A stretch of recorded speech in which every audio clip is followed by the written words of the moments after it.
Ой санамыздың кеңуі ол біздің тек рухани даму жолымызға ғана емес, сонымен қатар денсаулығымыз үшін де пайдалы.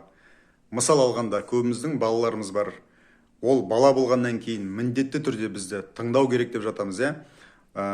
Көбінесе сол бала бағанағы кішкене бір бөлек бір ой айтса, немесе бір тентектеу бір қылық жасап жатса, ұрысамыз, кейде тіпті енді ондайда ата ана бар, қол көтереміз, иә.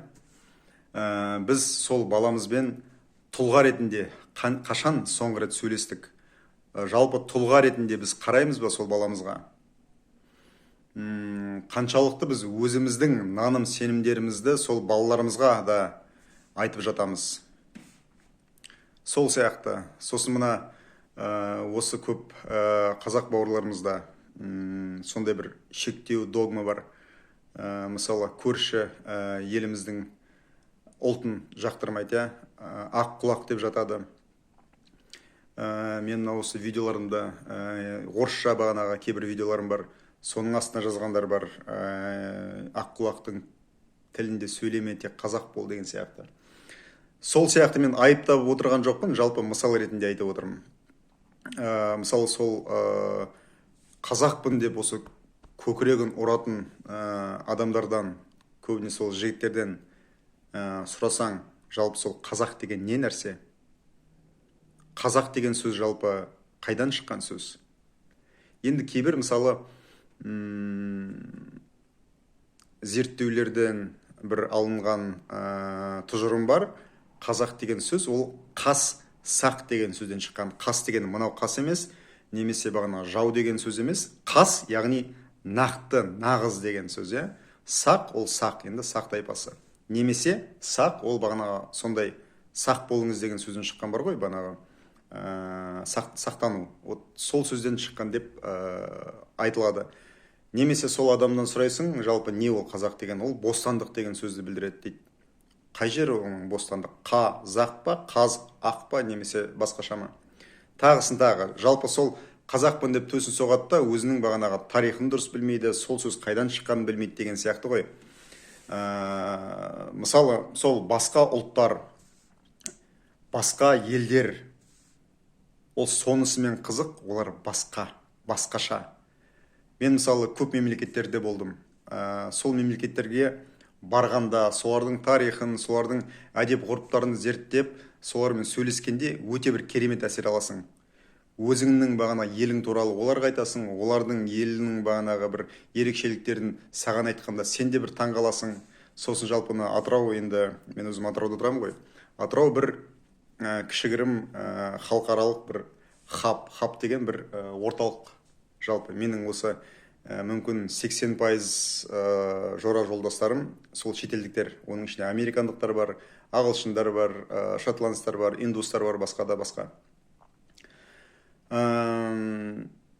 Сол енді мен жалпы өзімді олай шектемеймін. Мысалы сол тағы да айтамын, бағана қазақ деп соққан бағанағы сол жігіттер, көкірегін соққан, солардың ДНК-сын егер зерттеп қарасақ, оның ішінде орыс та шығады, Қытай да шығуы мүмкін, тіпті Палестинаның бір мысалы өзімізге көрші емес елдер болса да, сол жақтан бір шыққан бір ата тектеріміз болып қалады. Сондықтан мен айтып отырған жоқпын, бағана қазақ болмайық, немесе өз ұлтымызды құрметтемейік деген сияқты. Жоқ. Сонымен тек қана шектеліп қалып, басқа елдерді, басқа ұлттарды кемсіту, ол біріншіден дұрыс емес. Себебі оларды да жаратқан, бәрімізді жаратқан. Оларды жаратқан ұлы күш бізді де жаратқан. Түсінесіздер ғой. Сондықтан мысалы қай тілде сөйлеу, мен мысалы өзім 5 тілде сөйлеймін. Қазақша, орысша, ағылшынша, французша, сосын түркше. Кішкене түркше енді дұрыс үйреніп жатырмын. Менің балаларым кішкентай кезінен бастап орысша сөйлейді, бірақ ол қазақша үйреніп жатыр, қазір ағылшынша да үйреніп жатыр. Сондықтан мысалы елді алатын болсақ, менің отаным жалпы, өзімнің сенімім бойынша, менің отаным ол жер планетасы. Жер ана менің отаным. Мен өзімді тек Қазақстанмен ғана шектеп қоймаймын.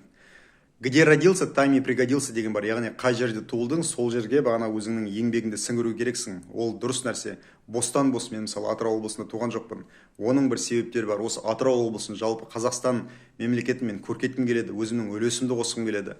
Осындай бір видеолар арқылы немесе аз да көпті бір қимылдарым, іс-әрекеттерім арқылы мен күнделікті бағана тырысып жатырмын. Сол көшеде кетіп бара жатырып бір қоқысты көтеріп, сол қоқыс салатын жәшікке салудың өзі сен елді көркейтуге бір қосқан үлесің. Сондықтан бірақ мен өзімді сол Қазақстанмен шектелмеймін. Мен басқа елдерде тұрғым келеді, басқа елдерде көргім келеді. Жалпы осы жердің, осы жер планетасының әрбір нүктесін сүйгім келеді. Ол Антарктика болсын, ол Норвегия болсын, ол ақш болсын, ол Ресей болсын, ол Қазақстан болсын, ол Монғолия болсын, ол жер ана. Бұл жер ананың әрбір нүктесі қасиетті. Неге осылай мысалы санамызды кеңейтпейміз? Сол біз бағана патриотпыз деп едіп бағанағы көкірегімізді соққанда соған қаншама энергия кетіп жатыр. Сондықтан күйеу бала мысалы міндетті түрде қолға су құю керек. Ол қолға су құймай жатса ренжіп қаламыз, немесе артынан бір сөз айтып жатамыз. Ол сөз айтқанымыз өзіміздің жүрегімізге келіп тиеді, яғни өзіміздің денсаулығымызға әсер етеді. Не үшін? Ол міндетті. Жалпы бұл өмірде сіз ешкімге міндетті емессіз, ешкімге қарыз емессіз. Сізге де ешкім қарыз емес, ешкім міндетті емес. Егер мысалы ақша жағынан қарыздар болып жатсаңыз, сол сізге қарыз берген адамның да ол сабағы, сіздің де сабағыңыз негізінде. Сондықтан ешкім ештеңеге міндетті емес. Менің балаларым мысалы, мен ертең есейгенде, қартайғанда мені асырауға міндетті емес. Егер мысалы менің балаларым қандай да бір жағдайлармен мені тастап кетіп жатса, ол менің сабағым, ол менің рухани сабағым. Мен кармалық түрде қателік жасағанмын. Сол менің өміріме оралып келіп жатыр деген сөз ол. Сондықтан бұл өмірде еш нәрсе бостан бос болмайды. Өміріңізде қазір қарыз болып жатса, бала шағаңызбен дұрыс қарым-қатынаста болмасаңыз, немесе ата-анаңызбен дұрыс қарым-қатынаста болмасаңыз, өзіңізден бәрі, өзіңізді зерттеңіз. Бірақ өзіңізден дегенім, өзіңізден көру емес, өзіңізді зерттеңіз. Сол сияқты бұл өмірде неге біз шектейміз? Неге біз санамызды кеңейтпейміз?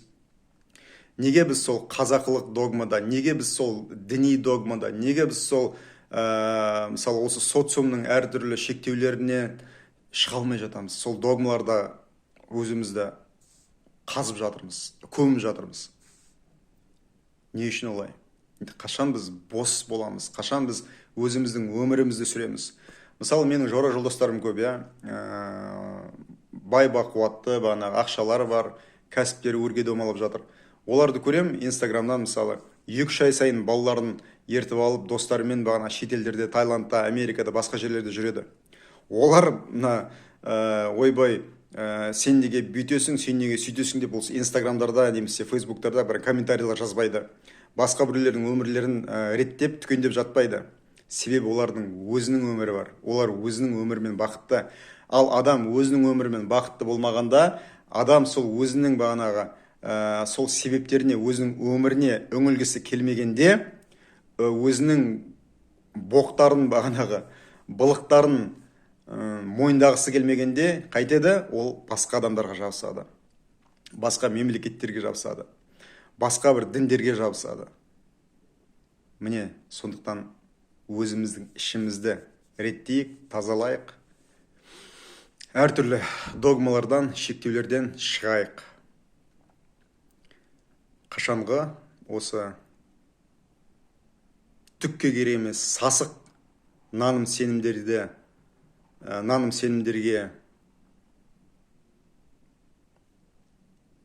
ілесіп алып, өзіміздің өмірімізді әлі шірте береміз.